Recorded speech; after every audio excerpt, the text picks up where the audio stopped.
I know. I was advertising that yesterday, and people were complaining that I didn't mention that in the invitation. Yeah. Yes, you need to pay 50 cents. It's brutal. And what we do is we take this money and go out and bring it home. Exactly. Yeah, it was good.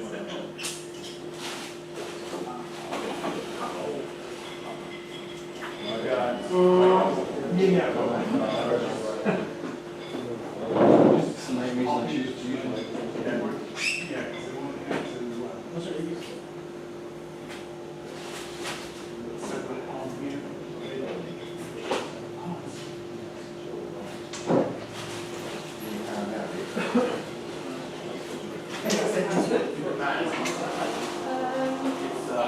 No telephone.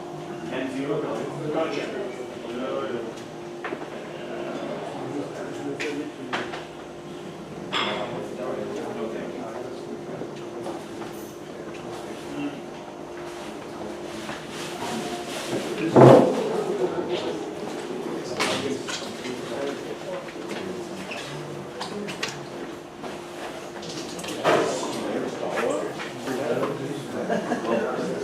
Yes. Yeah. Hey, man.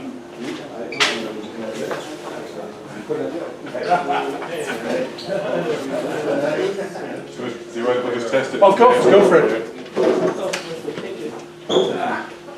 Okay, I'll just ask Patricia so we can get a Yeah, I can.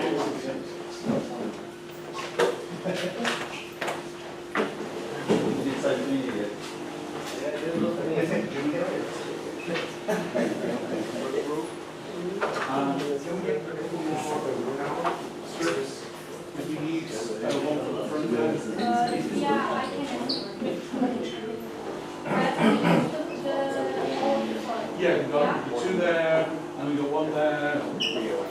Oh.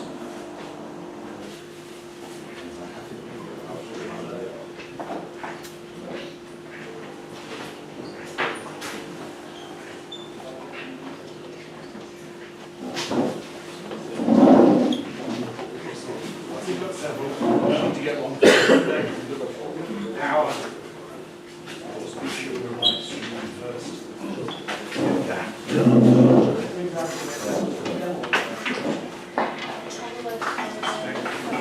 I think we're better for more like. Okay. Yeah, so it'll just, but we will need the people that want to present Yeah. and need power. Yeah, okay, so, yeah, I can put those for Move it up and stay where it was on this side. If you only start, that's fine.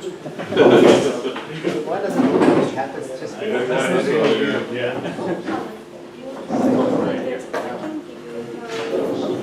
Okay, whatever you. No, it's because you don't have enough fiber, Yes. so I can. Jim, you bring up.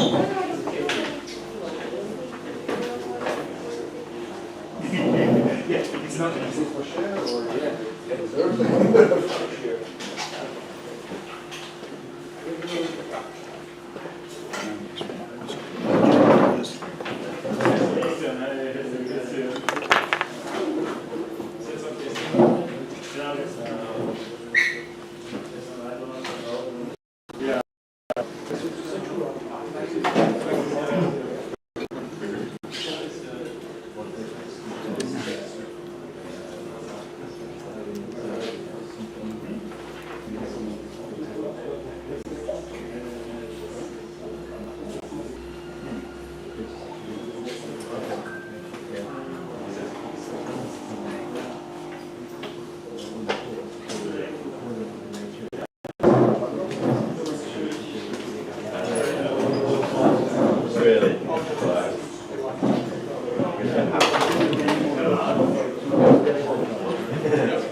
And the password is no.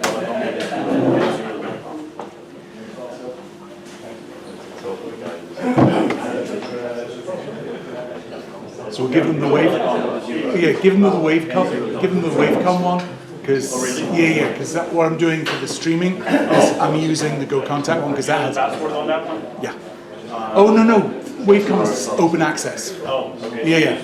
Guys, use Wavecom open network for Wi-Fi then, so we don't interrupt the streaming. Is Rob?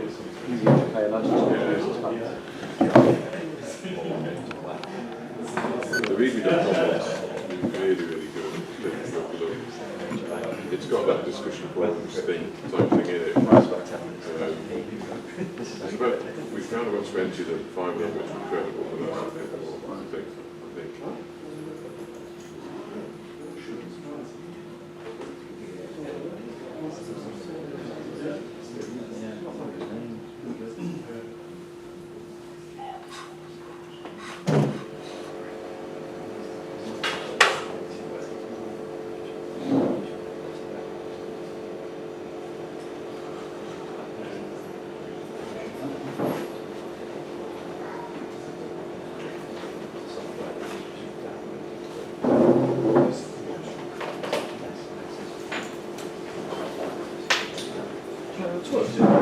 Yep. Toilets downstairs. Going down the book. No, on the first floor. Just go through the door and then the right and in. Okay. So just forward, left, and you'll see it. It's obvious.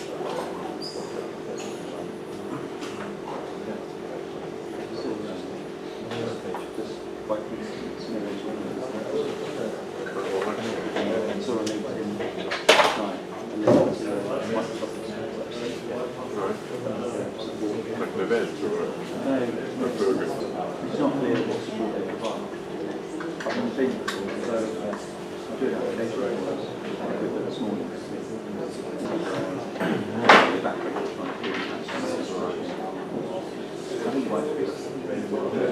Maybe you get some zero credits or something. Clearly is.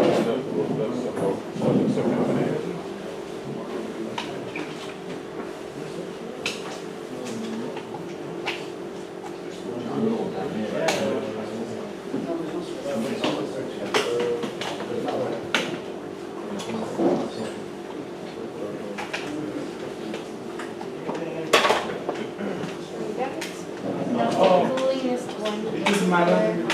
It's perfect. That's okay. Someone that I could.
I'm probably downstairs for most of the morning. So Okay. if you need anything else, just call me. Or I can come like. Yeah, no worries. If we're desperate, we'll find you easy enough. Yeah, and we have Sean as well. Exactly. If you need anything. Perfect. Yeah, I think everything's working. Yep. Yeah. Yep. We the live stream's working, internet's working. So we're all good to go. Okay, yeah, perfect. Just one thing. If you don't catch the door or the elevator on the lowest. No. No. Okay. Perfect. Yeah, just because if anyone like comes over, they want to like see Good morning, guys. Hey. Good to see you. Hey, good to see you. Badges are over there.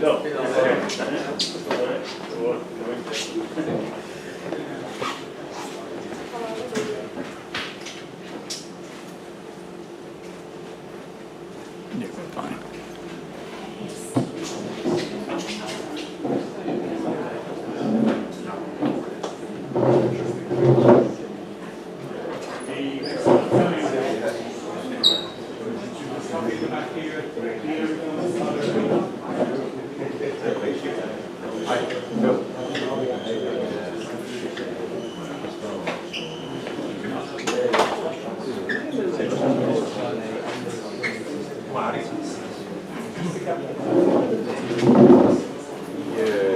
Well, it's not an operating system, it was you moved the Android device and then you installed a special image.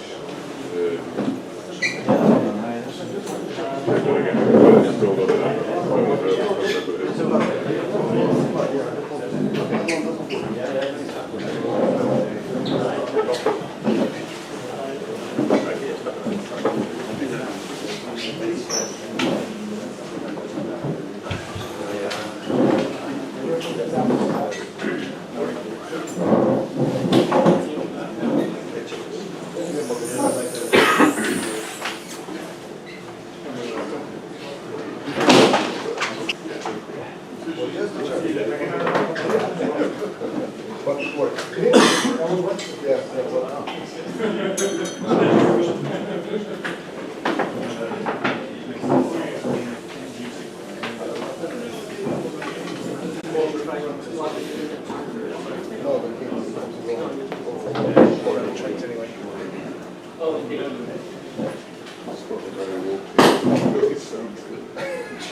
Circuit's blown. It died, yeah. Where's the box?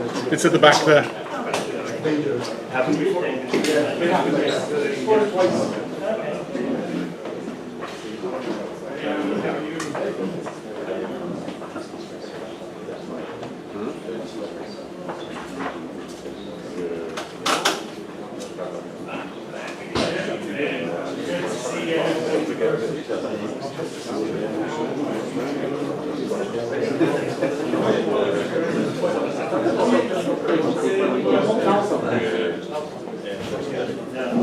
You need a match.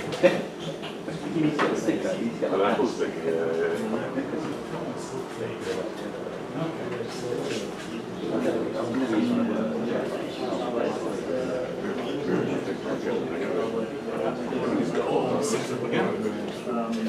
Is it that? There's nothing in this.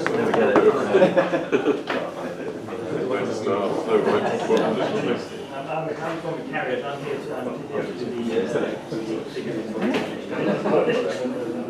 Well, that was good. The batteries worked. I was like, damn, the live stream. I'm gonna have to. Let me just check it's still working. Hey, Hi, Alan. good to see you. Good to see you finally. I know we've been virtual for so many years now. Yes, yes. Actually, from the beginning, at least when I met you, so it's the first time seeing you. Yeah. And there's coffee at the back. There's biscuits. Very fine. No worries. Excellent. Everything solved. Perfect. Thank you.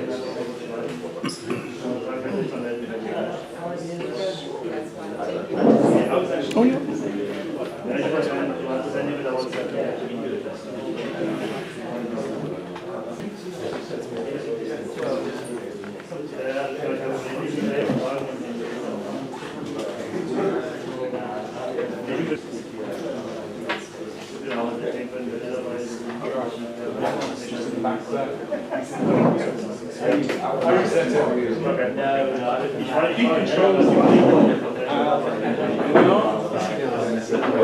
How did that happen? What happened? the wires. So we should Yeah, get. it's good. It's good that our logo is Okay. We had the extra Let me get that out of the way. I'm at the top of the board.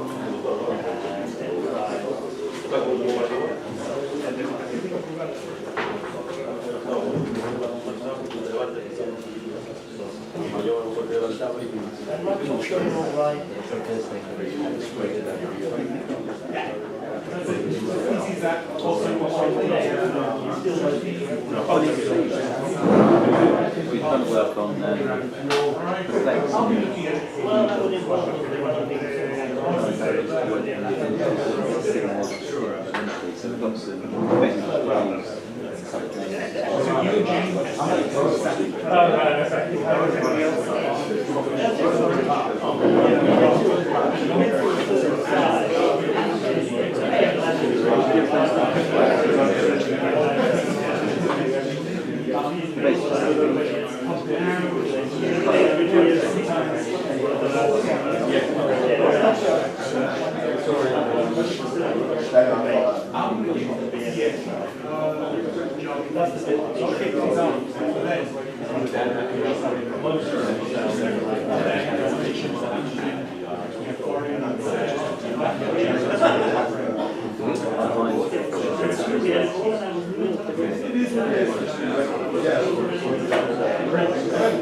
The outside looked the same as we said.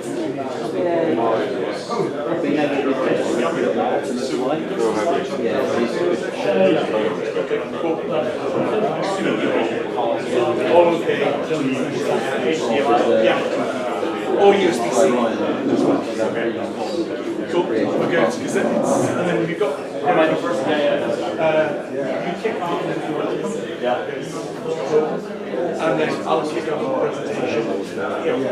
And fill it, and people driving lenses, but it's super bad. I saw it. But it was the last minute, right? Last week. I need to send them. Yeah, they like 7 months ago. Okay, see. Getting there. Then yes. But even from a presentation, there's a lot more. We go. So I was leaving the door open for example, especially with Asia, America in the paint. You know, something you need to do next year. Put a box off for each. There is? Yes. Not all the right way. Yes, there is. Really? Yes. Because I was searching like how long.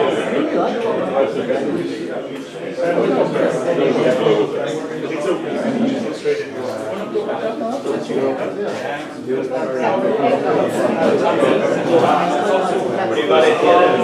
I was looking here and was trying to find it.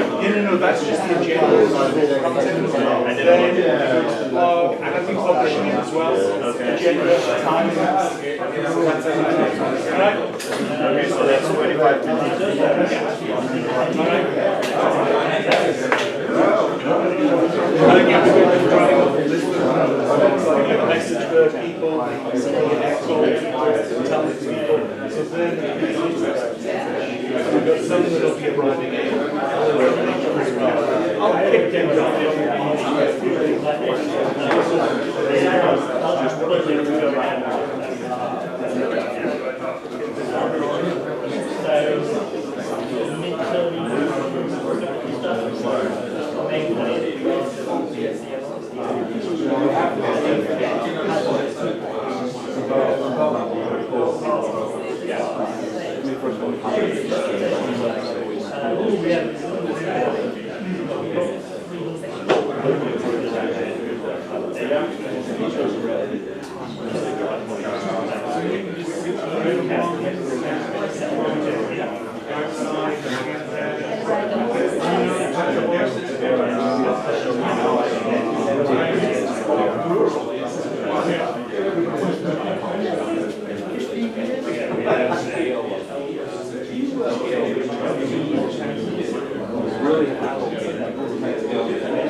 Yes, you've only your laptop, so I have a power thing. Let me just see if I've got. Just hang on a sec.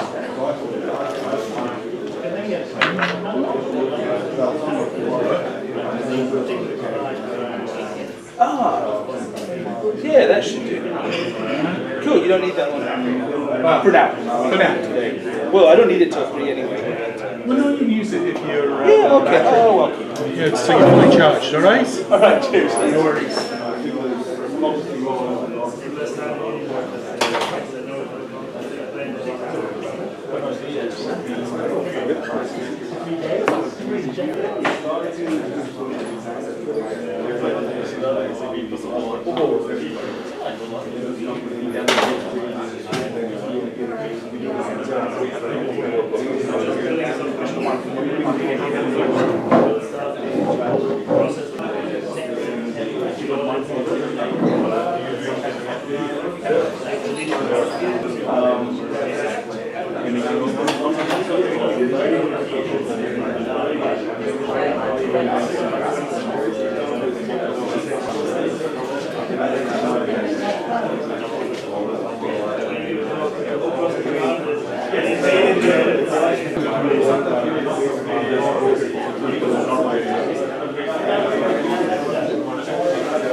Well, they finally launched this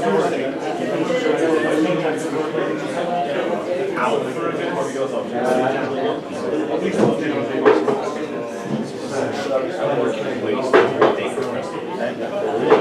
least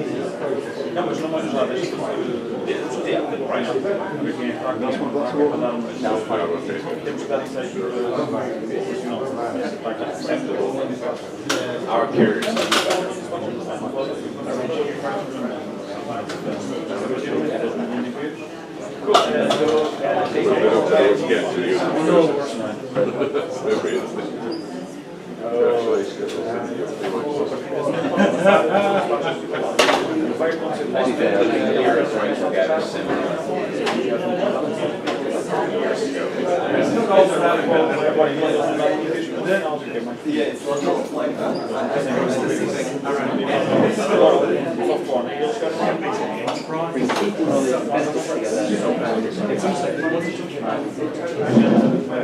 I am outside of here today twice a month. That would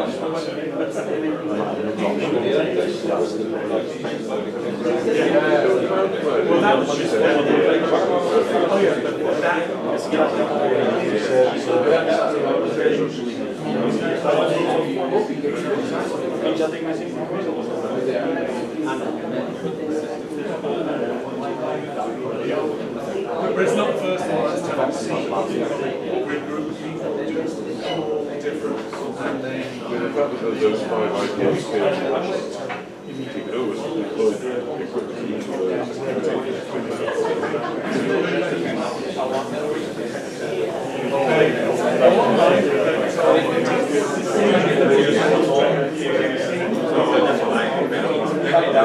yes,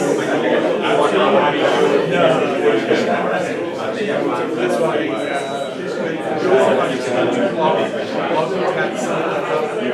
all the timing and stuff is going all the time.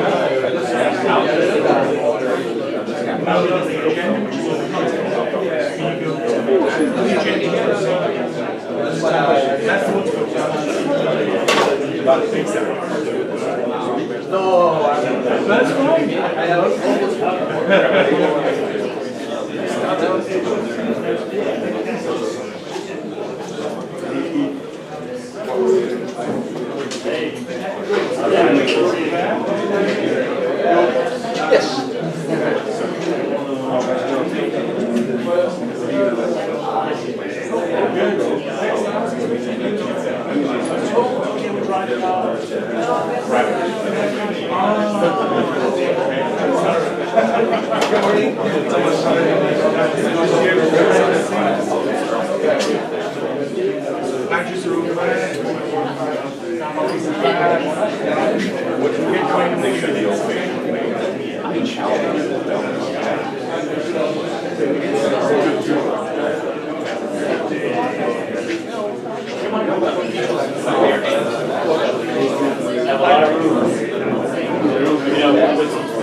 When we have that one back, you can hear it all the way down to the elevator. Yeah. Just need to get some umbrellas though. Well, stop now.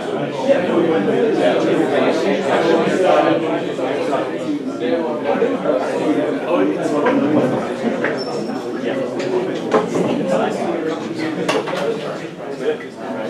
The problem was become a bit hot with all of the just pop. Can't turn them off. I know. But it doesn't get yeah. You can ask everyone not to buy. Yeah, unfortunately, pumping out 1 kilowatt all these things.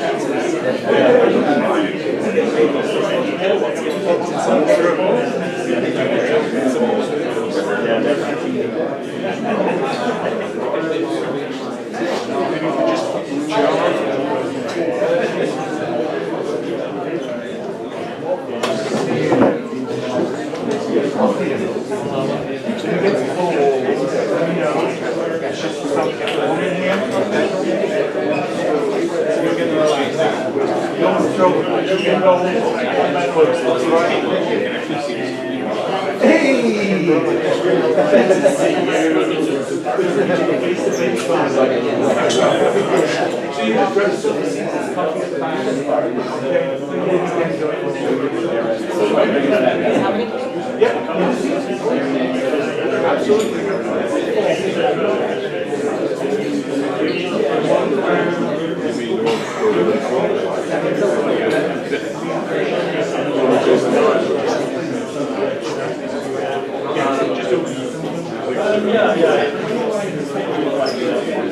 you can enjoy it if you're not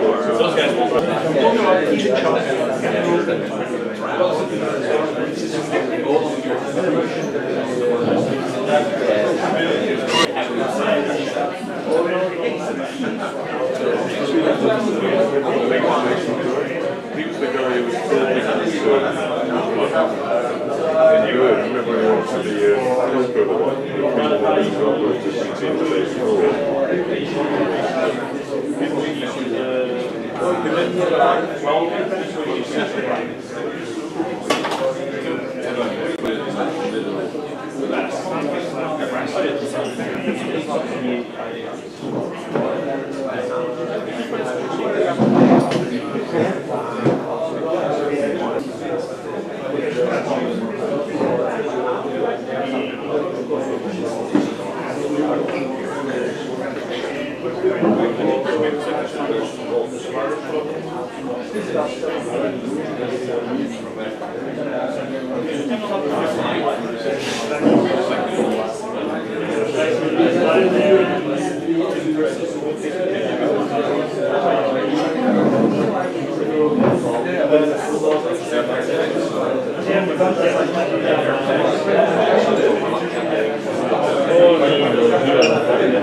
Okay, guys, it is time, so please take your seats.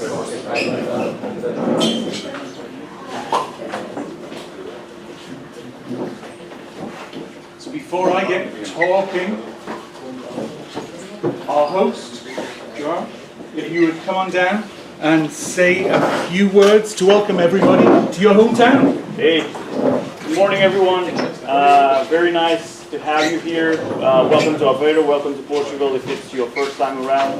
Glad to see a lot of familiar faces in here. Glad to be in person again. Me and Alan have been discussing this TADSummit here in Aveiro for the last, 3 years now? Correct, yep. Yeah, always, try and fail, basically. So very happy to have you here. I'm sorry the weather isn't keeping up. It was very nice last week, but, St. Peter, the guy that regulates the weather, he knew you guys were coming, so, just a little rain. The city is still beautiful. If you go out to eat, make sure you have codfish. That's the thing to do here. We're actually in probably the world's capital of codfish, so, do that. You can pick anywhere. You can't go wrong, but use Google for reviews, of course. Other than that, have a great time. If you need something here, place to go or whatever to do, or just something during the day, if you need some help of some sort, reach out to me. I'll make sure we can help you. Okay? Thank you. Have fun. Excellent. Thank you so much, Jarl.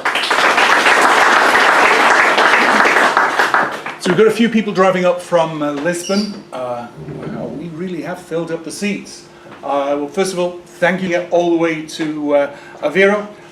We have about an equal number online as well, so we're live streaming at this moment in time. In terms of logistics, so there's coffee and beer at the back. It's okay to not attend every session, okay? Wander out, the rain has stopped, wander outside. You can wander there, if it's raining, it's still covered. There's lots of meeting rooms downstairs. So you can just go down one floor to the first floor. You'll see as you walk out, well, A, the toilets are there, so that's an important place to go. And second, there's lots of meeting rooms, desk space, and it's virtual, so people are sort of, sometimes in this, mostly not. So you'll find there's lots of space down there as well. So just, stay for the sessions you want, and, it's okay to wander around. Now, several people have asked this, because everybody goes, there's no timings on your agenda, Alan. I'm saying, well, there are. So just go to blog.tadsummit.com. Blog entry there has all the timings, okay?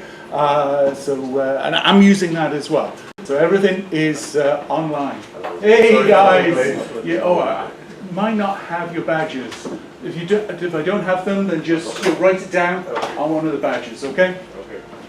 So that covers the toilets. Wi-Fi. So Wavecom, it's open access, okay, and that gets you online. So with that, what I'm going to do is I'm going to do a quick presentation, and then we'll move on to Joao. Okay, and again, thank you so much, Joao, for providing the facilities. I was dragging a 70-pound suitcase up here this morning, yesterday, sorry. And it must admit, as I was passing the supermarket, and then you see this big building, it's like, okay, I'm nearly there. So it is quite a landmark in the area. And as I mentioned yesterday online, if you just look out of the side there, you can see the horse paddocks. So it is quite rural as well as being a centre of high tech. So let me get on, and if you can find some seats here, or you can just stand at the back and we'll bring in some more chairs later. All right? So let me just get down to it.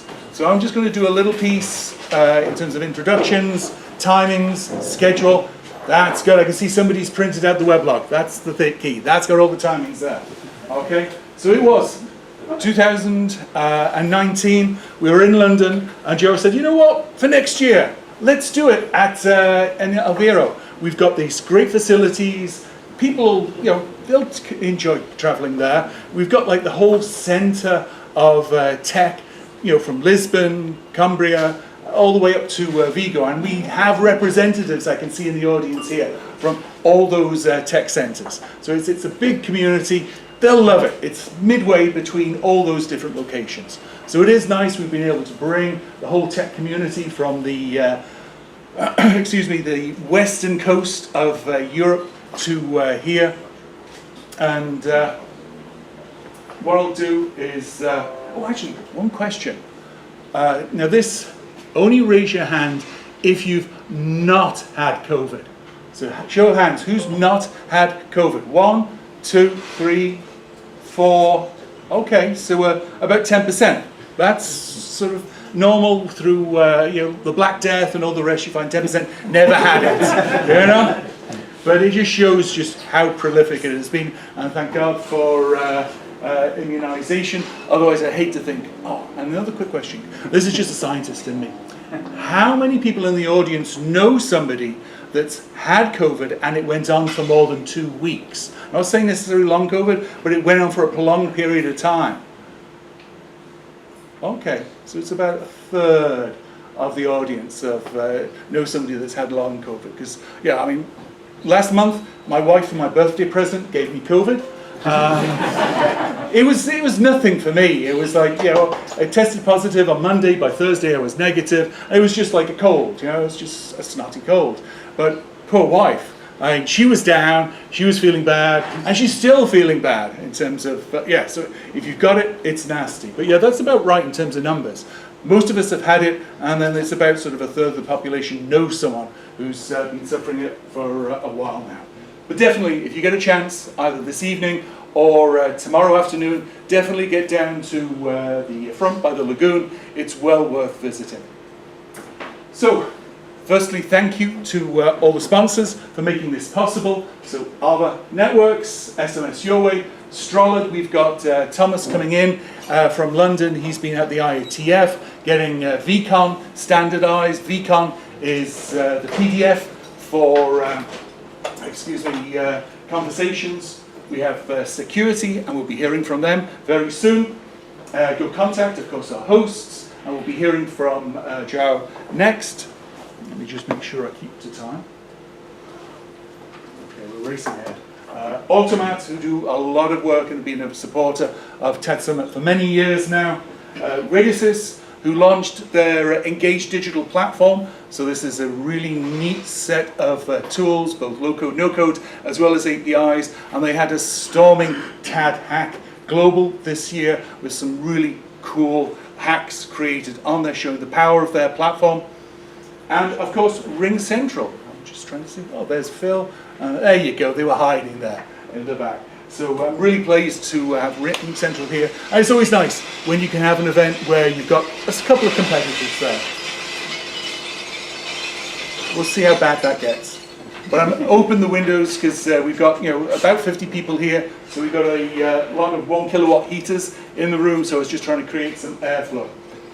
And it's not just the sponsors. We have lots of partners who are making their time to make presentations. So we've got people from all around the world coming together to present at TADSummit. And then, of course, thank you to all our presenters. This is a biased first set of images. I put all the people with long hair along here. Sorry, Sandra. So that it looks like we have something that's more representative. Unfortunately, at TADSummit, we're not very representative, and I apologize for that, because when you go to the next slide, you can see we have lots and lots of people with short hair. But at least we made an effort, and we're bringing people from all around the world to present here around programmable communications. And we're 10 years old. So all the way back in 2013, we had our first TADSummit in Bangkok. And there's some familiar faces in there. Sit on the top left. Yeah.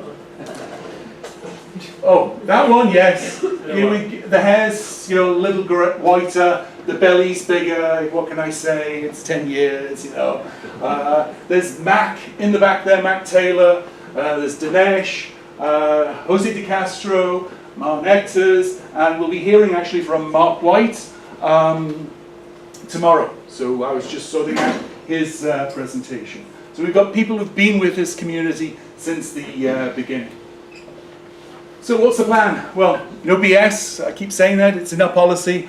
We'll be looking around programmable comms evolution, what are some of the winning apps, integrations, conversation intelligence, but also VCons, that's the standard that Thomas is driving, identity, data, insights. That's one of the reasons why we have Prove Identity here. We'll be hearing from Telesign. They're all taking the insights, the data that we have over communication networks and doing some. We will be rewriting the rules on IoT programmability thanks to the security guys. We'll be looking at the future of WebRTC and Web3 in a panel discussion. Adapting to this post-pandemic world, because we haven't gone back to normal. I mean, the thing that's happened is work from home is definitely here to stay. Underlying the whole of our industry is open source. So open source is always a theme with TADSummit. We'll be doing a fair bit around DDoS because the attacks keep rising. I'll be presenting some work from the open source survey I do, but also we'll be hearing from Sandro as well. And then quickly, in terms of timings and the rest, so it's going to be intense, I apologize, but it will be fun. Grab a coffee, water. We will have some oversmolls later today, around lunchtime. I'm looking at it my first time having some, and I've been told I should be buying some to bring home. And it's okay, as I said, to skip sessions. Attendance is not 100% required.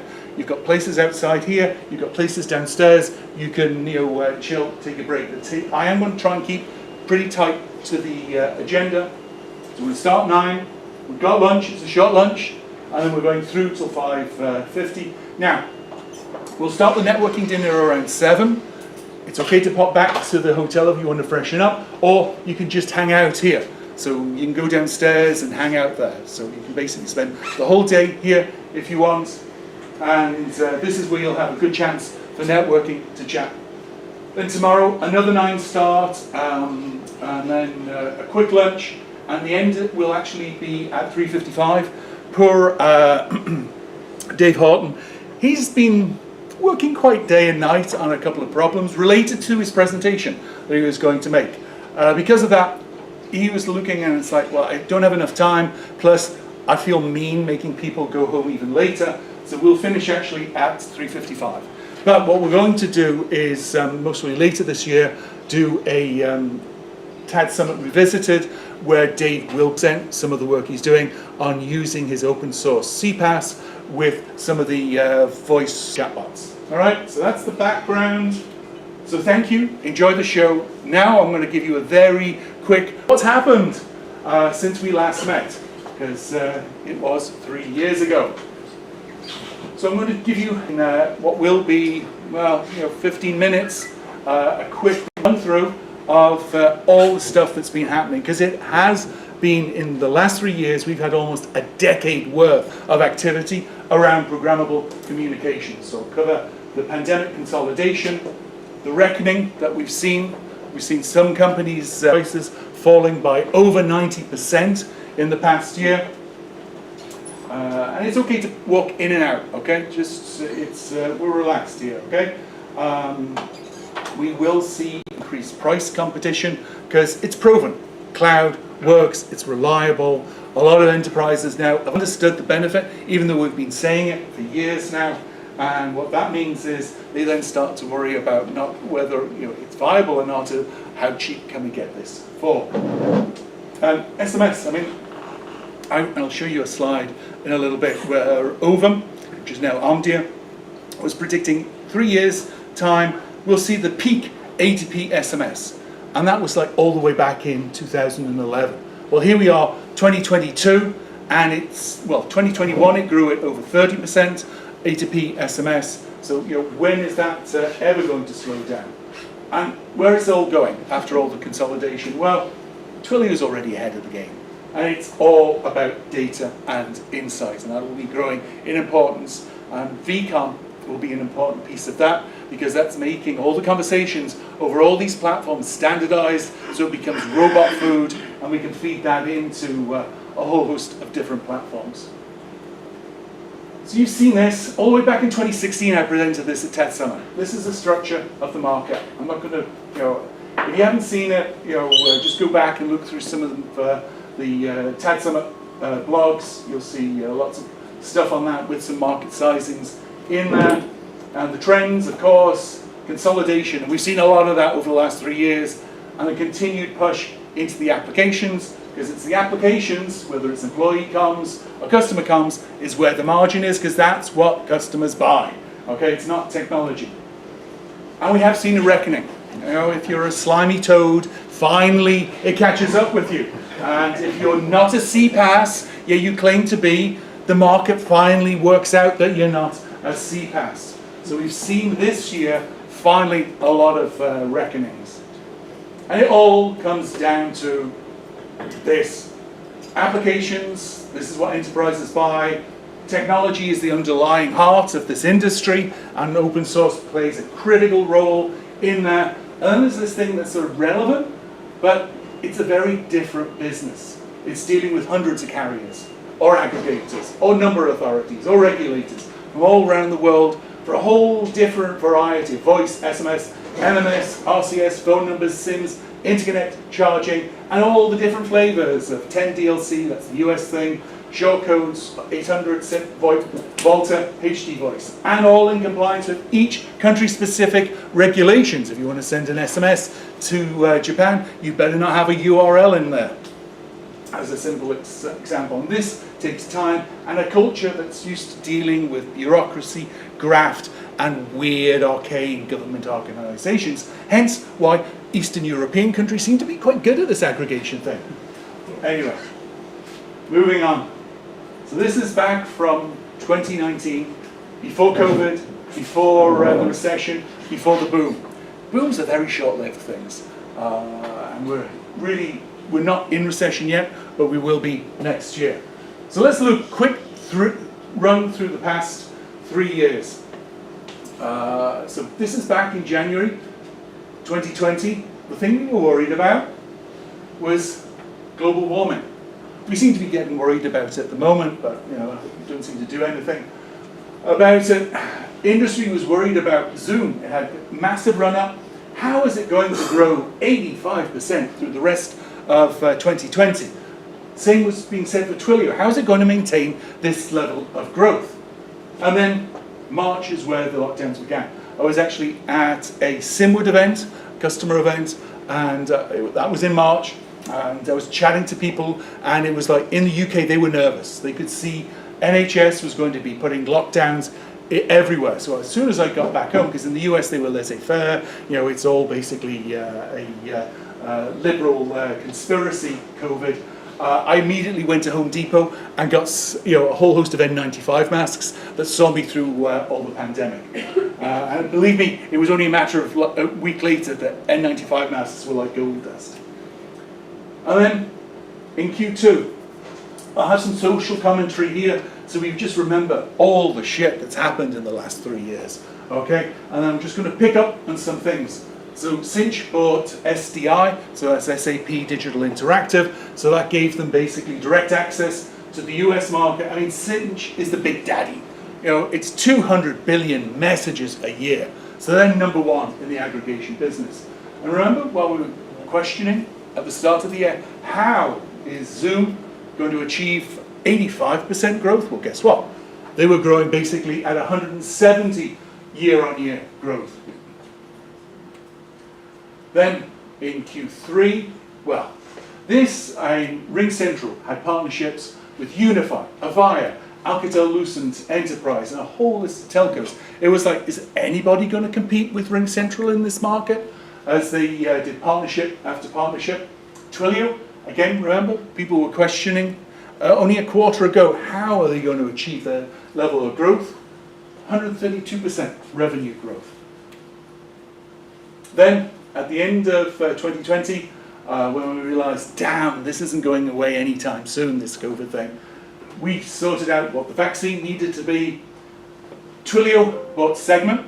It's a customer data platform. And I'll be honest with you, it's only until this year that its customers start to understand what having a customer data platform means to their business. So this really was quite an early buy, but it's impacting their results, and their customers now are seeing the value of having a customer data platform. Infobit bought open market direct access to the US market, to carriers there.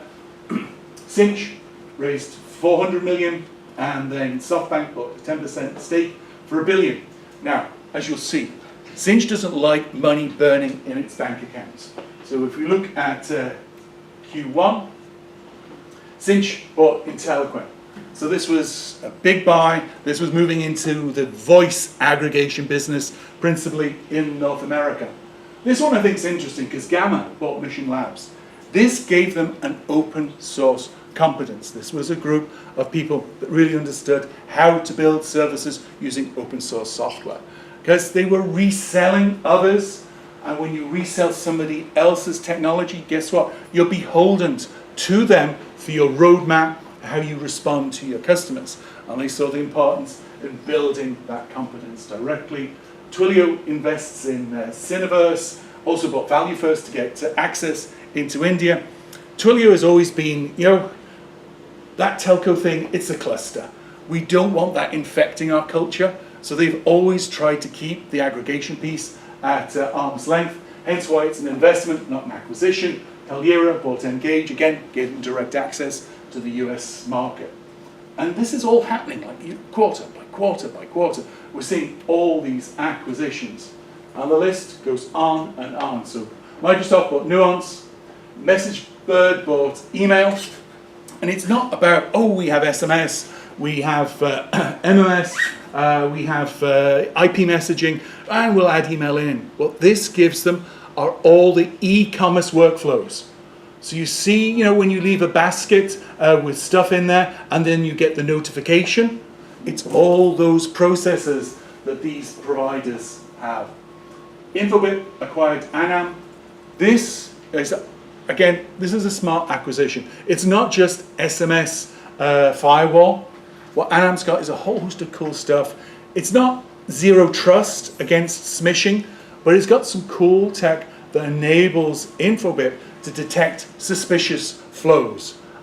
So it's not full smishing protection, but it's getting there. Twilio bought ZipWeb. It had been suing them for years, and finally decided, you know what, if we can't basically kill them that way, then we'll basically kill them by buying them. Cinch raised another $1 billion from SoftBank, and then Cinch bought Message Media, business messaging, strong all-round Asia. So again, they're buying up not just in the aggregation space and getting preferential access to carriers, they're also buying in the business messaging space to get the applications that drive margin. And then, yay, we finally had the Olympics take place, and just a few highlights. Aircall raised 120 million with a $1 billion valuation. This is an app that's running on Twilio. This isn't the whole stack. They don't have the whole stack. They run on top of Twilio. Raw Voice bought Go Contact. Had to get that one in there.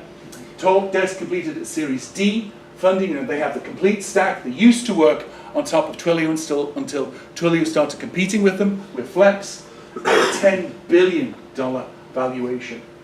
TransUnion bought Newstar. So Newstar, it's a sort of database, but they're a bureau, and they bought a telecom bureau, basically. So we're seeing consolidation on these companies that own the data around your devices and your numbers. And then this one, so this is Q4. This graph here, this is risk of civil unrest. So as you can see here, very nice sort of organized, sort of countries, and then a little bit of a dodgy country there. Well, it's not that far away from the 6th of January. In fact, voting's taking place again. It'll be interesting to see how much more civil unrest we see. But Cinch, well, Pathwire, email, all those workflows around e-commerce. Twilio's year-long decline began. They're about down 75%, not 90% plus. Infobip bought a voice company. Mitel resells RingCentral, so, and it also resells Five9. So you've got to ask, well, apart from operating legacy PBX infrastructure, what's left for them to deliver value to their customers? Ericsson made a misguided bid for Vonage. Then, this year, RingCentral realized, well, we've got all these partners. Some of them are pretty crap at selling services. We'd better help them learn how to sell the services. Hence, RingCentral launched Rise to provide channel support. Radisys launched their Engaged digital platform. As I mentioned, they had a great showing. Here, T-Mobile, AT&T start to increase their A2P SMS rates. And we're going to see, all from the consolidation we've seen with Cinch, from carriers getting greedy because they keep believing these analyst numbers around how big the A2P market, SMS market is. It isn't. One API revisited, really, seriously, it's like, why they can't learn from history? And Deutsche Telekom, global carrier, had another go at CPIX because it has value, and we're going to be hearing from Sebastian later. And, oh, that's the Event Horizon telescope looking at a black hole, which, because it was live and it's just a cool picture. So Twilio finally did its investment. This, again, is history repeating itself. Over 10 years ago, JP Morgan and a whole host of the brokers were fined for using AOL instant messaging. Well, guess what? It's another decade. Well, let's give them another fine, this time for using WhatsApp. Webio raised $4 million, and we'll be hearing from Webio later today. And then Aircall becomes a Centaur, 100 million annual recurring revenue, or rated revenue. Then in Q3, it got a bit dry in Europe. And Matrix, who we've tracked since the beginning and have been part of TADSummit. In fact, I was just posting Matthew Hodgson, CTO, founder for Matrix. He's still our top video for TADSummit with over 5,000 views. of his introduction to Matrix all the way back in 2015. And what's really cool is just how similar what he presented is to where they are today. Have I realized, oh, you know what? Our revenues are down. Well, that's a surprise because everybody had been moving on to cloud-based platforms. And then we had Avaya layoffs. Again, analysts produced stupid numbers around the total size of the A2P SMS market. And even Twilio did some layoffs. That's a little bit more complex because it's about margin. They need to deal with their margin. But also, Twilio was feeling more and more like a Nortel type of organization than the Bay Area startup it used to be.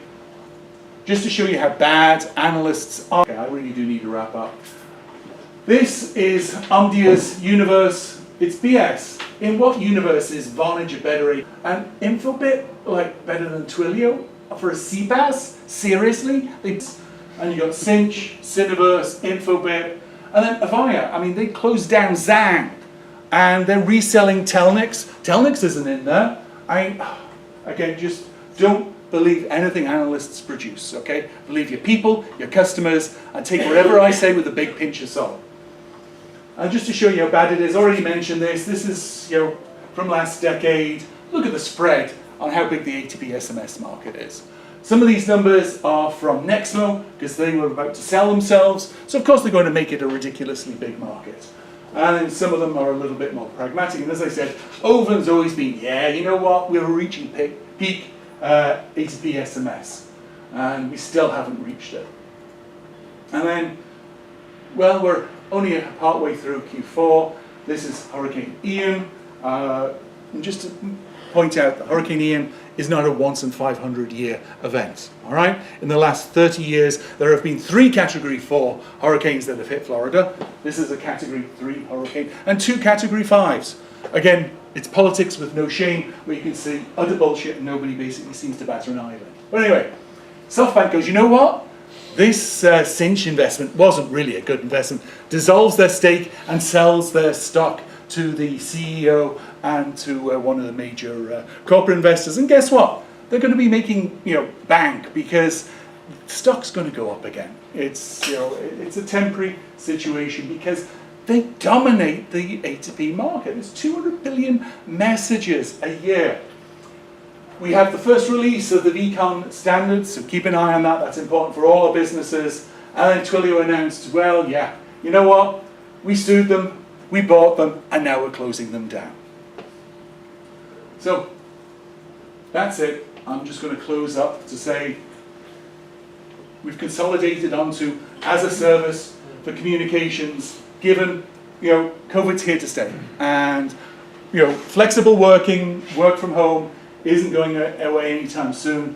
And what we're going to see in the coming years is greater focus around competition, price, fit for purpose. So that's building stuff that just solves specific business problems for enterprises. And just to wrap up, where is it all going? As I said, Twilio's already showing us. It's taking all this data, and VCons helps us understand that data better into dashboards. That's critical. That's where you get your insights. You understand how your business is running on top of programmable comms. Data cleanliness, that's the customer data platform, that's segments. And, as I mentioned, VCon. So that's it. Thank you. I am over time and I apologize for that. I could take maybe one quick question. If not, then I will hand over to Joao. I'm sorry, I'm squeezing you a little bit. No worries. But does anybody have anything to ask? I know I covered it, I know I raced through. And these will all be published, all these slides, after the event, so you'll be able to refer back to them, because I saw some people taking photos as we're going. If not, again, thank you so much. Joe, if you could come on down. Thank you.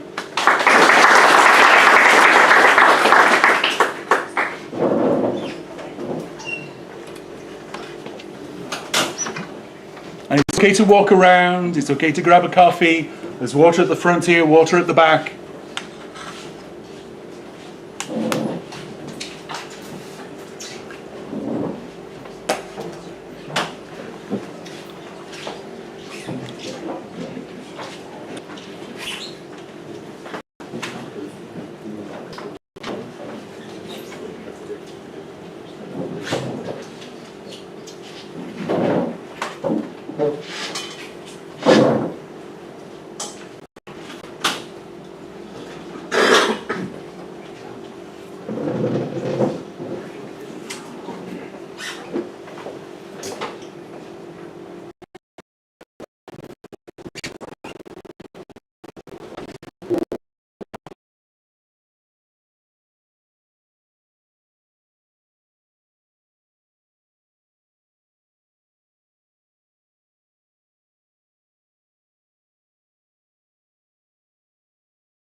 You know, the good, bad, and you know, a lot of people here have started the company and can I get a short here?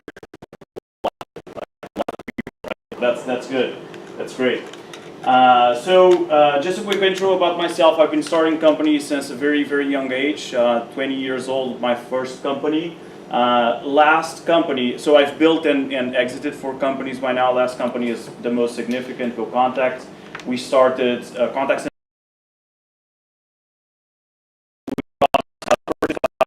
Voice, an American company, back in 2021, and now I act as, you know, contrary to all belief, this has actually been a very good experience, so I think we're lucky.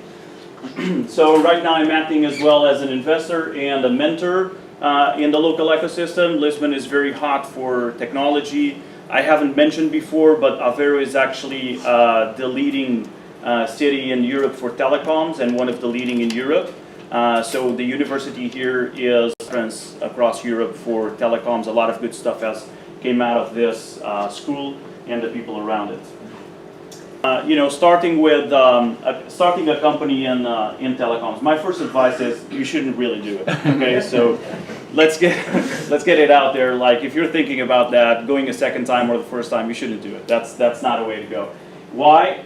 You know, real-time applications actually suck, you know, for a company. If you're a business owner, you're going to be up a lot of nights. There's a lot of pressure from the customers.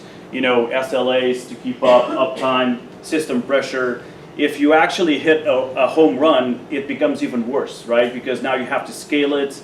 You know, people are accustomed of having 100% uptime across the world, very low latencies, like all of that is kind of a given today, right? But what customers don't know is that it takes a lot of work to make that happen, right? And so it's not exactly the best space.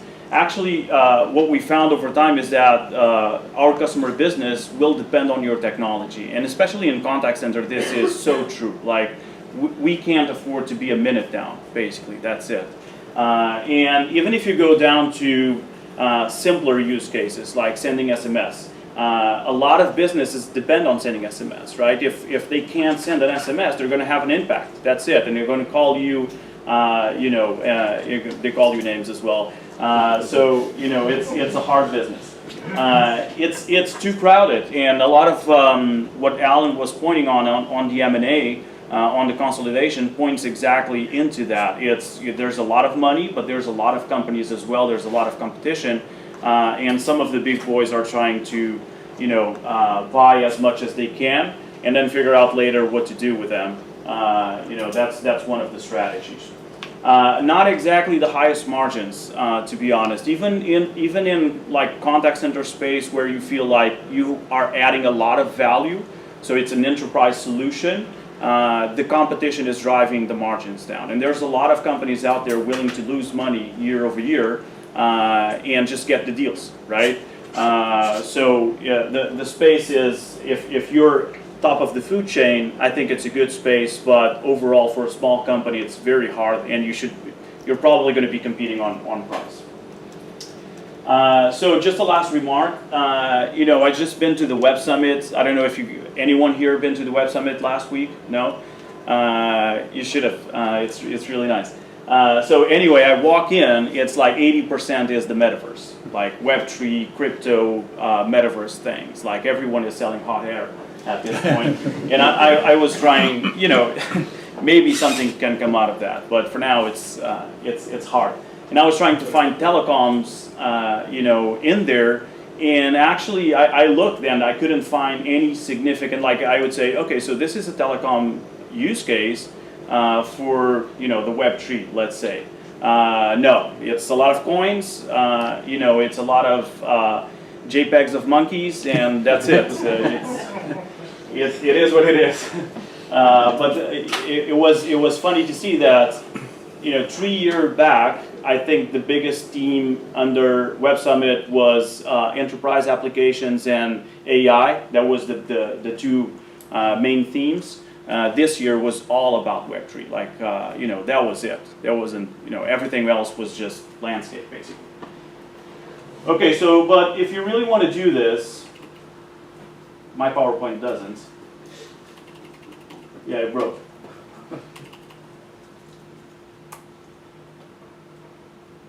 Okay. Let's try it like this.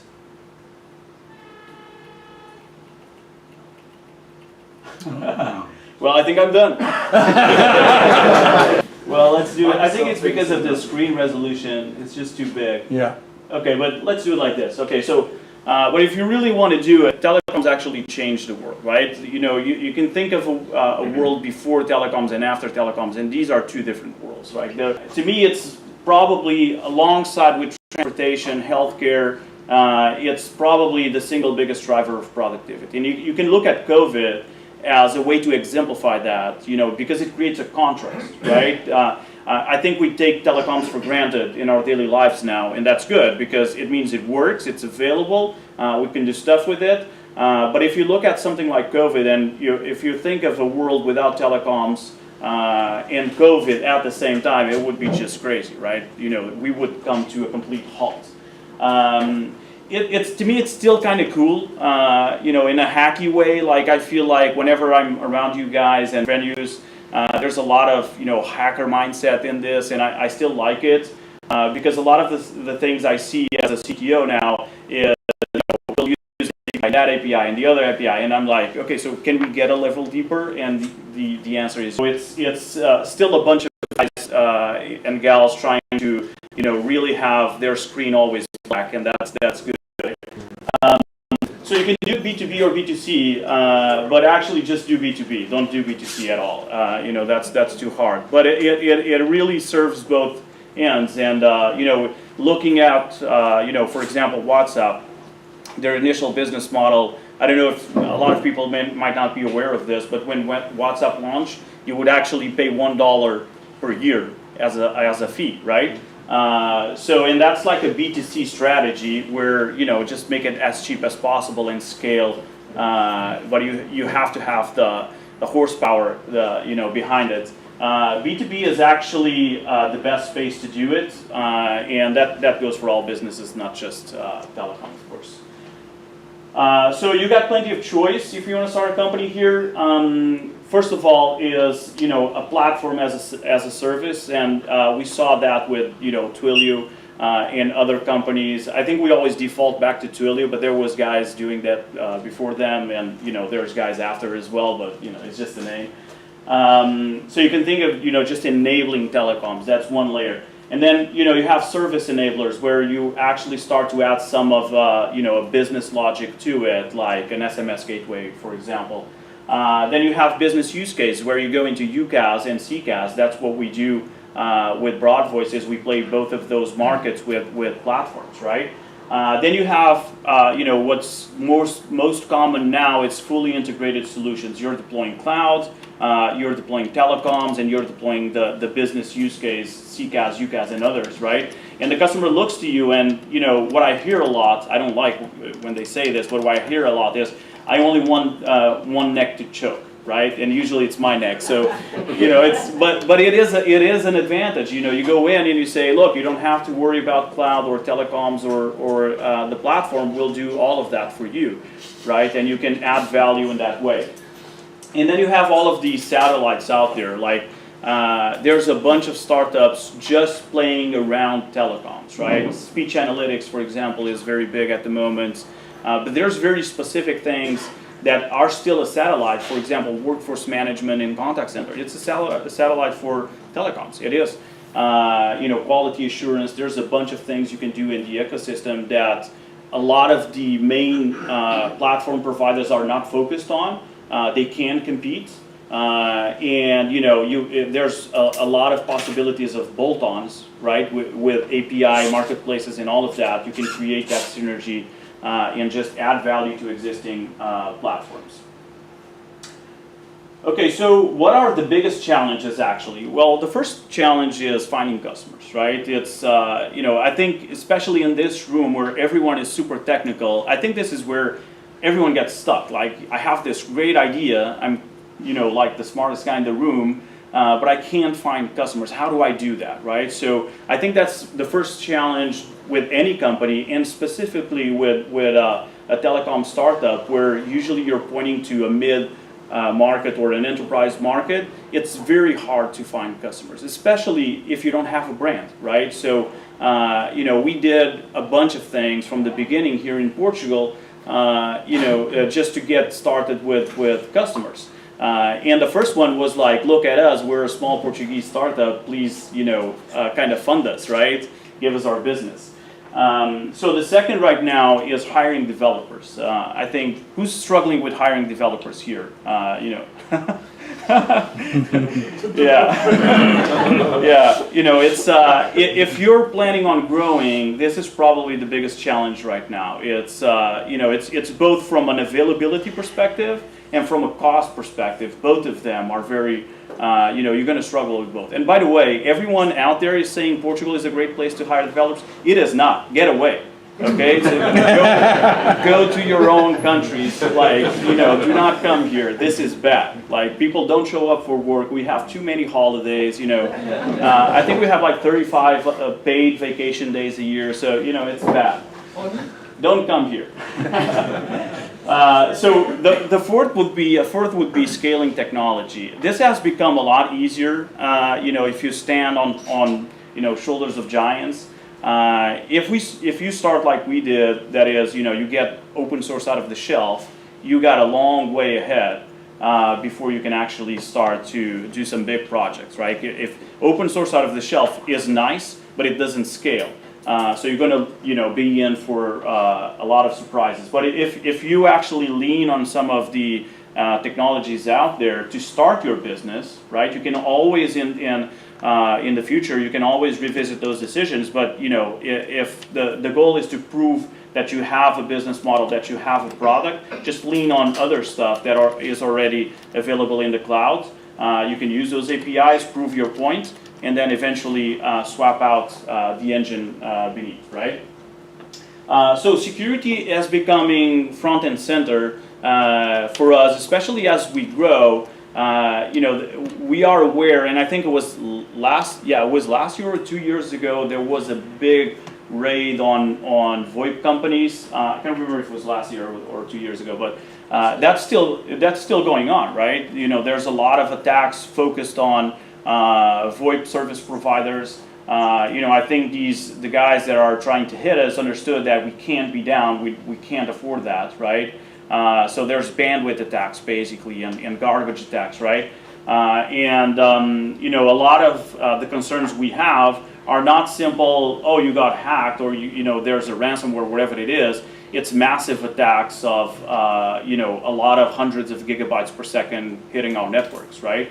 Because that's going to take the audio quality down. It's going to break all of the calls, ongoing calls, and all of that. So security is becoming harder in our space, and you know, there's some vendors out there. Cloudflare, for example, is one of the ones we use that can help with that. But it's going to impact your budgets, and it's still going to be a mess anyway, right? It's you know, it's just not as bad as of an option, but it's still bad.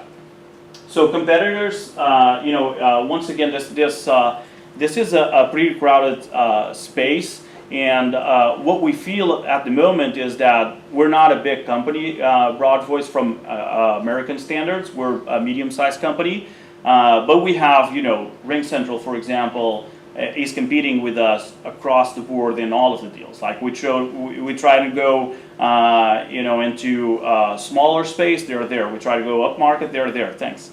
You know, that's true for RingCentral, for other guys as well. We see a lot of movements in this space, like, you know, Zoom says now they have a contact center, right? And our sales guys, they start to panic because now we're competing with Zoom, right? We're not in the same ballpark from a feature perspective, but there's a lot of competitors out there that, you know, they have the brand and they start to move into the space. Like Google now has a contact center option as well, right? I don't even know how that works, but Amazon has one as well. So you see these big companies, they put out these names out there, they say they can do it, and that's enough to create a lot of noise in the space, would say. In the end, scaling the company, telecoms is still very hands-on. With I think it was you mentioned RingCentral trying to bring this partner program to place. It's still very hands-on. There's a lot of hand-holding in this space. Some models like Twilio, for example, are very you self-consume. There's very developer-oriented, but when they move into something like, for example, Flex, then they start to get in the space where you're going to be front and center with the customer. You're going to have a project phase. You're going to have a deployment phase, and customer service will be very important and all of that. So scaling a company like this is also hard because it's very manpower intensive. Okay, so where should you start? First of all, you should start with a problem. A lot of people ask me this, especially technical founders, like, what do I do to start a company? Like, find a problem. That's it, right? And usually, especially technical founders, they first have ideas and then go find problems they can solve with their idea. That's the wrong way to do it. Okay, so first of all, find a problem. And there's basically, to me, there's three kinds of problems in the world. There's your problems, there's your wife's problems, and then there's the rest of the world's problems, okay? And only the first two categories are actually very good, because if you have a problem that is your problem, then you understand that problem, right? If it's your wife's problem, you're going to understand that problem as well, and you're going to be, you're going to need to solve it faster, probably. And so the basic idea is you need to be able to live with your problem while you build your company, okay? So, and that actually happened with us at GoContact as well. The first customer, we were in the customer developing code, basically. We had that access, and that daily engagement, like understanding what they need, and the founder's vision for the problem solution mix as well. That is all very important. Like, if you don't have a direct access to the problem, you shouldn't be starting a company, to be honest, right? So as soon as you have a problem and you can solve that problem, the first thing you need to make sure is the solution is replicable. And then it's as easy as go find other people with the same problem. Like, look at your first customer and figure out who are his competitors, and then begin to play with variations of that as you expand, right? In the Web Summit last week, I was a mentor there, and there was a group of startups, and they were dealing with growth issues, right? So the topic was growth. And the average employee number was like 3 guys. So they were very, very early, right? And their mindset, like 90% of the people there, their mindset was, I'm going to create this generic solution that can solve all of the problems of the industry I'm targeting, right? That's exactly the wrong mindset. Like, just solve one thing, be very, very good at that, and then add on and add. If you want to, because you can either add on features and solutions, let's say, or you can go solve that problem somewhere else, like in another country, or just go up market, whatever you want to do, right? Just a couple of recommendations, books recommendations as well. I love Eric Rice, The Lean Startup. This is kind of a staple. Probably a lot of people in here read this before, but very, very useful advice for how to test a solution to a problem, basically, right? And how to iterate fast. And this is kind of a manifest by now, in the startup world. The other one I really like is the Sales Acceleration Formula, and this is a sales book for engineers, okay? And so that's the trick here. This guy, Mark Roberge, he was one of the founders of HubSpot, and so what he did at HubSpot was basically redefine the book on inbound selling, and inbound selling is basically, you get engineering and product out there to capture revenue, right? So from an engineering perspective, this is a very good book on sales, right? And it will help you, go up until the point you can actually start selling. Another good tip is MicroConf. Who here is aware of MicroConf? No one knows MicroConf? So MicroConf, it's kind of like the TADSummit for starting businesses. Is the no BS version of this. Okay, so MicroConf is focused on non-VC starting a business, so bootstrapped. Okay, so a lot of down-to-earth examples in there. They have this huge YouTube video list. Actually, next week it's going to be MicroConf Europe in Malta. So they have a yearly get-together as well. But you know, just go through their YouTube list. There's a lot of good you know, talks there. There's a particular one. The guy's name is Jason Cohen, founder of WP Engine. He grew that company just hosting WordPress sites, but he grew that company from 0 to 100 million in revenue, fully bootstrapped. So he knows what he's doing. There's an excellent talk in there from him. So just to give you a crazy idea, what about starting a company? Should you buy a company? Okay, and this is something I've been floating around a lot of people, and people kind of look at me like, what? I don't even have money to start a company, right? Let alone buy a company. Actually, this is a very good strategy. First of all, you're going to skip the startup phase. That's, you know, the graveyard. You're going to jump over the graveyard, right? You can find something that already has revenue, customers, and a profit, right? And you can expand on that. Second, there's a lot of good SMB companies out there, like small companies doing $1 million, $2 million, and you know, their founders are either old or, you know, they ran out of ideas. They're comfortable now, right? So you can pick those up. Especially in telecom, if you think about, you know, 20 years back, a lot of companies were booming in telecom, just selling phones, right? Putting phones on desks, right? A lot of those companies are still around. They're still maintaining that. You can definitely go in, pick up the customer base, and start selling cloud stuff to them, right? So you can use these service providers as a springboard to the next layer of business. The big retirement is already happening. I don't know if you guys are aware, but you know, more than 80% of small businesses in Europe are owned by people that have more than 60 years. And they don't have a succession plan. They're trying to pitch their company to their kids, and their kids only want to do TikToks. That's it, right?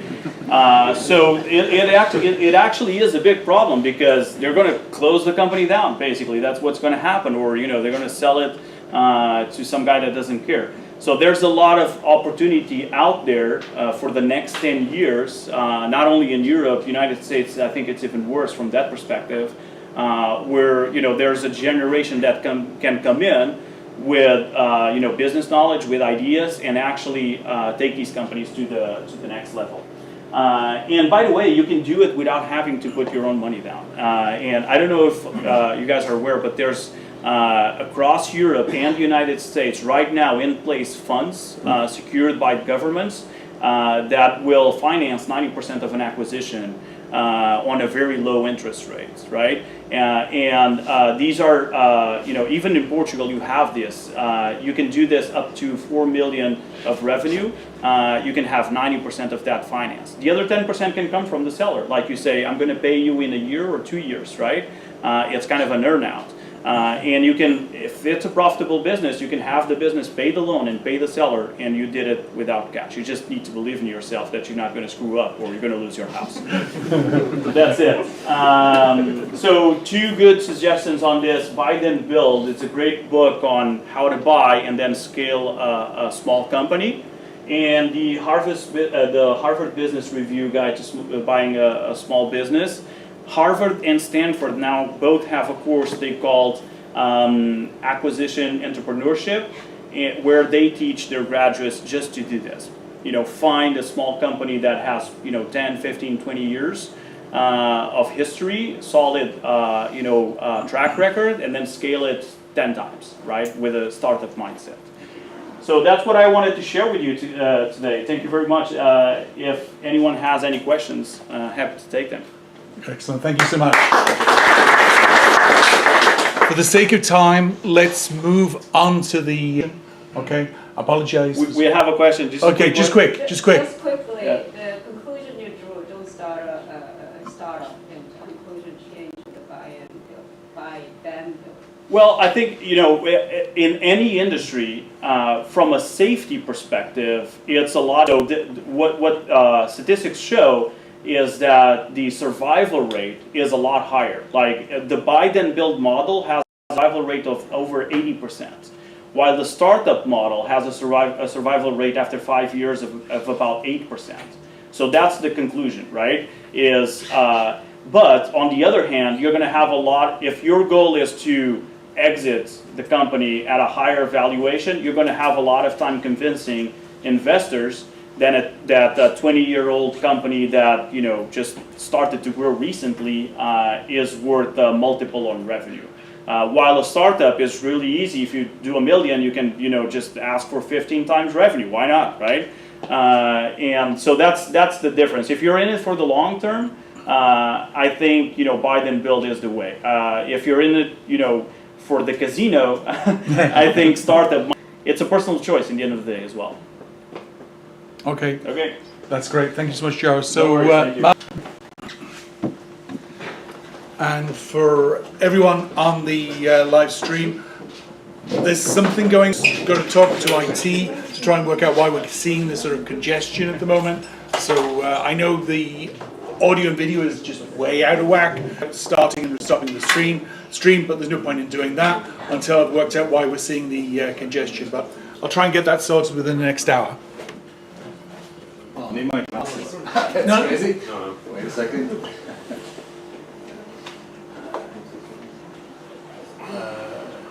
Is that View, there you go. Slideshow one. Oh, there you go. okay after this? But I have to back 18 months ago, right? So I could pick up each and everything you said, but I already made my day because I ended up with guys with long hair. So my day is already a good day, right? So and Joe, I enjoyed your last talk as well. Very good as well. So that you should have swapped it. And what you did today to me 18 months ago would have been very interesting. So I'm not going to solve my wife's problem, and I still have my house, right? That's good news, I'd say. But and it is on A2P. So it's funny that Alan said a couple of times that A2P market is over-evaluated. In general, I'm going to give you a short story. It's not a sales pitch or something. A short story about something we did the last 1.5 years, and not because we're bored to death and we have too many developers. I was the guy with the 2 hands, right? So finding good developers is basically a pain. And actually go to Portugal. So what did we do the last 18 months? It's I'm running a business where we actually develop software for money. So we make good money out of this. And sometimes there are ideas, right, where we actually try to say, okay, let's do something which we think is meaningful. And then we created a company. It's called Ava. It's one of the sponsors, right, on the list. And we started to develop a product. What is it all about? This is, can you see that? This is one of our first scriptings. I found it just for this presentation. So we thought it would be a good idea to provide something to the users of CPaaS platforms, because the usual CPaaS platforms are to the developers, and that's where we actually know a lot, because this is what we've done the last decade, to be honest. To use these platforms, services in the background, right? And as a developer, and Java said it exactly the same way I think about it. Let's say the usual suspect developer who's using a REST API, sending an SMS or whatever, it's provided by the platforms, does not know about how it actually works, right? You read the documentation of a REST API and you know exactly which endpoint you use and do whatever, look up something, etc. And we thought that there were a lot of our clients actually from the other business, right? They were exactly in that point. They made a decision, right, some time ago, then they were scaling the business, and they were actually ended up with the ones they picked at the beginning. And for them it was really difficult to get away from it. And then they found out after scaling it, right, let's say there's this very small Berlin-based delivery company, food delivery company, sending 500 million SMS every year with each and every delivery, and they ended up with Twilio and saying, fucking hell, it's a black box, right? It costs me, my investor is actually attacking me because I spend so much money on Twilio. And so they at the beginning it was really easy, because Twilio is the perfect solution, well documented, they just do everything you need, and off you go. And from that situation, having clients that actually ran into problems after they were scaling their business with a CPaaS provider, right? That they could not influence anything on it, right? They were stuck with the feature set. They could actually choose another provider. That was the option, right? They could say, okay, I go to wherever I am at the moment and negotiate with them. But they would maybe negotiate on the price tag, but they would not negotiate on the feature level. And now, sending an SMS, that would be, for instance, for a delivery, right? If the SMS would not arrive, it's not a very good thing. But if you have spent $10 on getting a new client, downloading your app, and then have the second factor authentication with an SMS, and the SMS would not arrive, you actually wasted $10 on that person because you never get that client back. So it's not just sending SMS, right? So, and this is just one example. So what the first idea was, let's actually have some piece of software on top of all these providers, where we give on the standard features that they all provide, right? We give additional feature to the users saying, okay, you started with Twilio, you can stick with Twilio whenever there is another better way to send that SMS, whether it's a two-factor authentication or a delivery or whatever, right? Then it's not just the price, but the price is of course first, right? And the second would be, oh, do I get confirmation that the SMS is delivered? And then suddenly it's not good enough to know how the REST API feature works, right? And use the endpoint. You need to know how SMS are sent, right? And that is just a very small number of people really knowing about this, how it works. So we said, okay, it would be great not just to get the cheapest for each and every SMS, but for instance to say, oh, for that SMS, I need proven delivery. And then you need to know how SMS works, right? So so we thought it was a good idea to have something on top, integrate all the providers of sending SMS, and have additional features. That was the first idea. Start with SMS and then do other things afterwards. So we focused on one of the problems, which was not my wife, but the client, where we actually have very good connections to the CDO, and so basically it's almost wife, right, situation. So that was the very first. Then, well, what you do, you come up with like real pictures, set up a team. We have access to developers because we develop for money, so basically that wasn't that bad, and they you know the guys. So what we did was basically we had some piece of software that integrated, just an example, the list is longer actually, companies that actually send SMS, right? Via REST and via SMTP, so not just the API game, but as well some of the infrastructure provider that do via SMTP, right?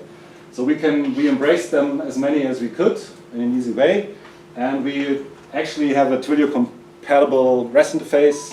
So for all Twilio users, good news, there would be transparency and you could just go on using it. We even added a feature where you could actually come with your Twilio account. You can actually try it on the website. Please don't go to the website, it's an awful website, but you can try it on the website and try out like sending some SMS, just even in simulation mode and compare the prices, right? So we have a transparent proxy feature where you can actually take your account and try whether it would be better to on our platform, which would be the best way. And not just on the pricing, as well on the other potential. So this is what we did. We started beginning of 2021. There's pandemics and right. So this is what you can find on the website as well. This is part of the endpoints. There are some you don't even have to have an account, so you can use them in an anonymous way. And then there is some more, so we can do least cost price. From the price perspective, we have, this is the actual integrated. It does not have the names of the people, of the companies with the SMTP trunks, but that's still user suspect. It's still the old names. Many of them have new owners, as we. So what we did was basically we developed like 6, 7, 8 months. Had the platform up and running, AWS basically. Have some anonymous stuff. We did TEDx last year. Oh, right. Yeah. You remember, right? Yep. the thing. You find the Swagger files of all the endpoints in the internet. And basically what we wanted to do is, which is SMS, right, A2P, and have a preference set up that you not just go and have the least cost, which you get from Bix and the others too, because they're aggregators, right? They have their own, but it's a black box. You don't see it, right? We have it transparent, so you can see why this is expensive or not so expensive. And actually, we added, apart from the least cost, we added preferences like number of hops. The best quality of sending an SMS is that you would send it via the actual provider that sends it to the SIM card that owns the SIM card, right? So. And that's what we call the number of hops. Like with aggregators, that it gets blurry, let's say that way, and they mix the prices. And the people who know it here in the room, I guess there's some how this works, right? You never know how your SMS is delivered. So if you know the market, then we try to optimize internally the number of hops. So if the preference is not the price is always a preference, but if the preference is first quality and then price, then we try to go the way that it may be a little more expensive, but minimizes the number of hops you actually need to get to the company that actually delivers the SMS, right? So this is what we've done, because we can. That's basically a strange motivation, but it's, as a matter of fact, you talked about the A2P. We had some wife situations, setups, where we saw that there were issues, and we thought it was a good idea. That already has a lot of features up here. I don't go, at the end of the day, it's about sending SMS, right? So kind of boring thing, but it has a lot of features before that. And this was the TEDx. We actually, there was some guys creating, it's a simulation API, so you don't really send the SMS, but you simulate sending the SMS and look into our database and get all the prices. And this was East Coast. So we had the list of providers, then they generated two different sets of, I think it was 10,000 and 1,000 numbers, right? On I think it was Europe, as far as I remember. So European numbers from different countries and different providers, and then they simulated sending the SMS to these things. And this was our choice of, this was the price that came up at the end of the day. With each and every SMS you send, look up the cheapest provider and send it through the cheapest provider, right?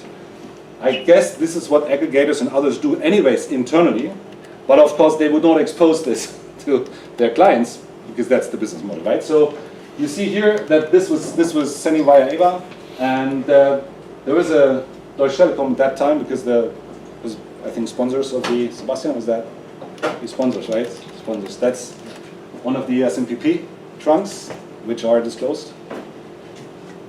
I have them. I'm sorry. I hope that's okay. That's okay. We did it. We did it for the hackathon, actually, not on permanent level. So basically, that was proving that it was basically the cheapest way, right? Which you could understand because every time you send, even if you have a very good deal with one of the providers, you always have a cheaper version if you have access to all. But the user would not know. And then we added a billing part as well, that we could actually have a bill showing how the price is sent. And the second step was that you could bring your own provider account, sign up with that. If you haven't got it in the list, we would integrate it, and then where your account is best, you just go with your account. And when there is a better one, go the other. And now the last part of the story is, I'm in time, right? Yeah, okay. I'm perfect. So what we're actually, from the beginning, we're thinking about, okay, now just because we can, I guess it's in all the books you actually had on your list, right? They say don't do that, right?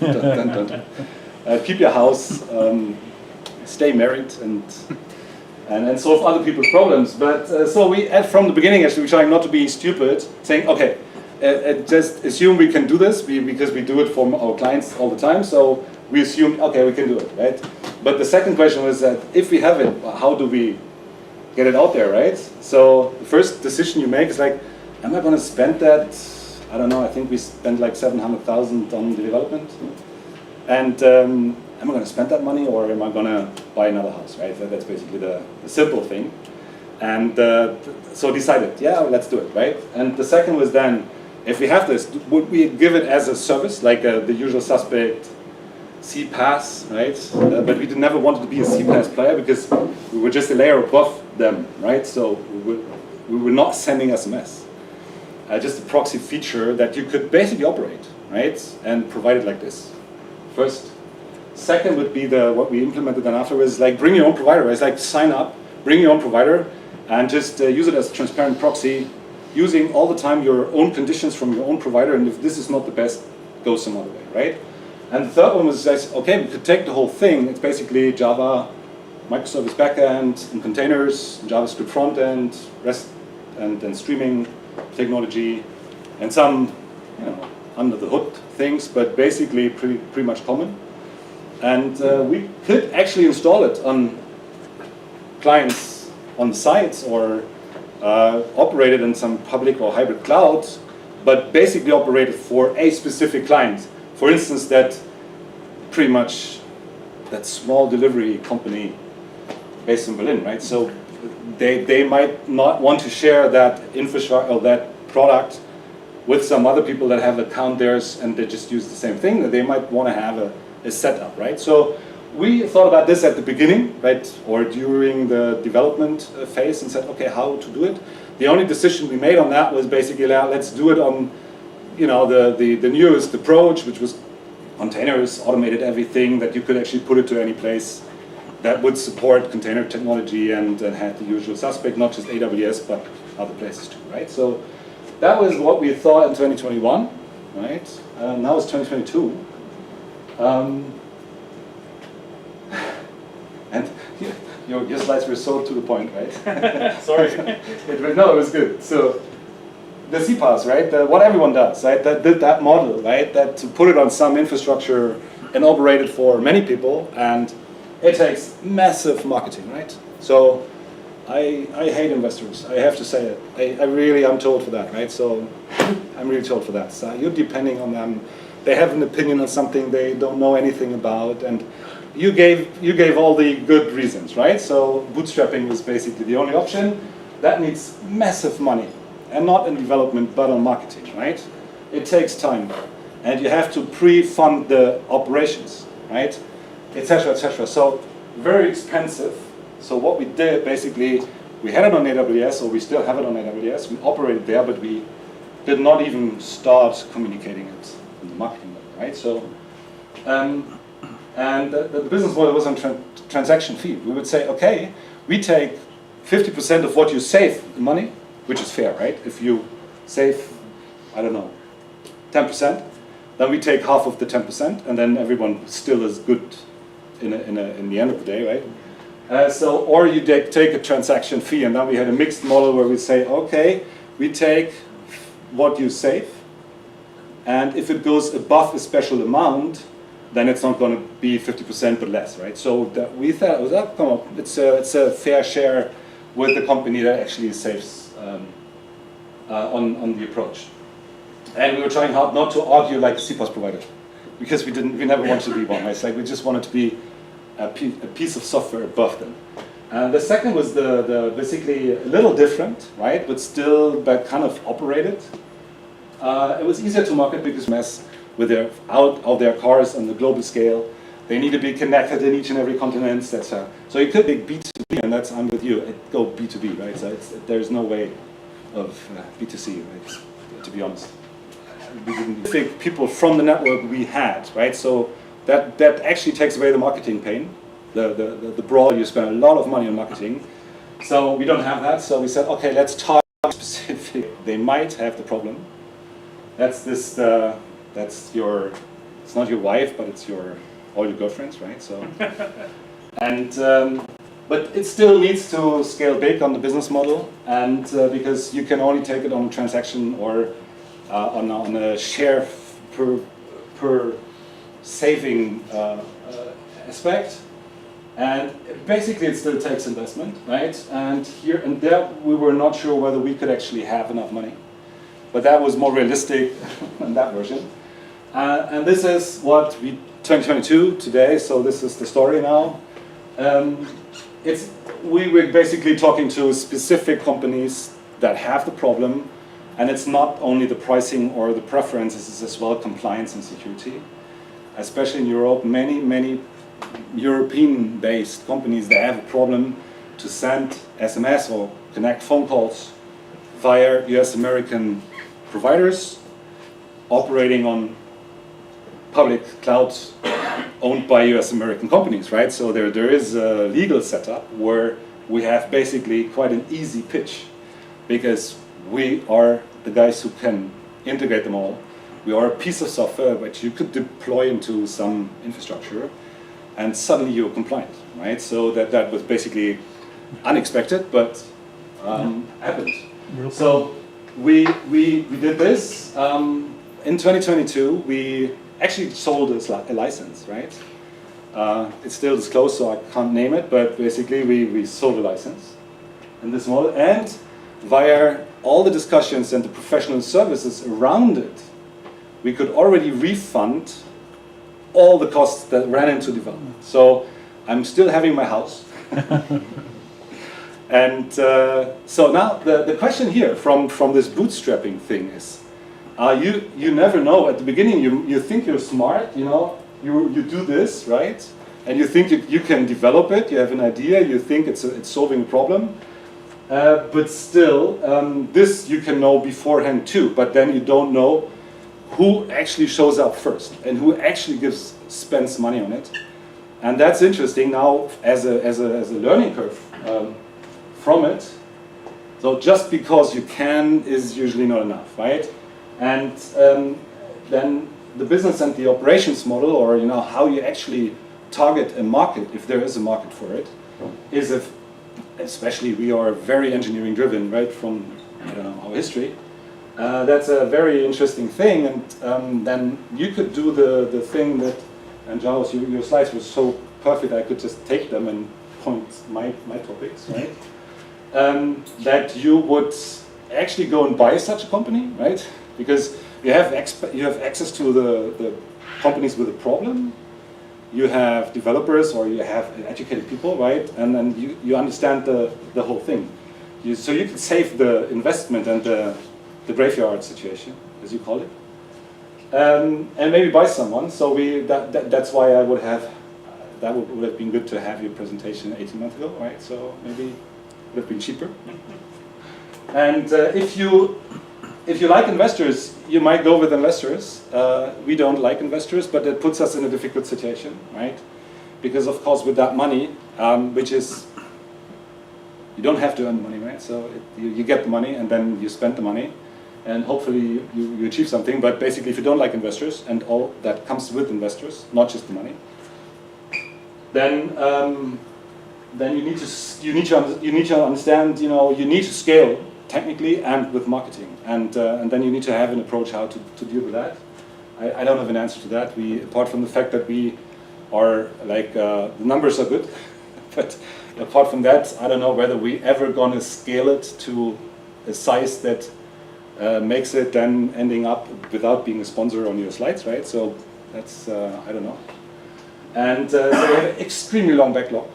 So we have so many ideas, but we're too busy to now serve the clients, to be honest, even on a technical level, because what we earn good money with a good margin is to adapt it, to integrate it, to operate it, to change it, to professional services, I call it. Yep. And you should have answers to this before you start it. We did not. And so the question is whether it's a waste of lifetime or money or both, right? So that's the story. And thanks for, especially Zhao, your slide deck was basically very much to the point. Excellent. Because that's just an example of what you said. Don't do it, right? Don't do it. That's it. Thank you so much, Martin. We set the live stream, so Martin, if you could take some questions, and Mike, if you can get yourself set up, while I get this reset, and hopefully We have discussions over coffee too. So. I think that was.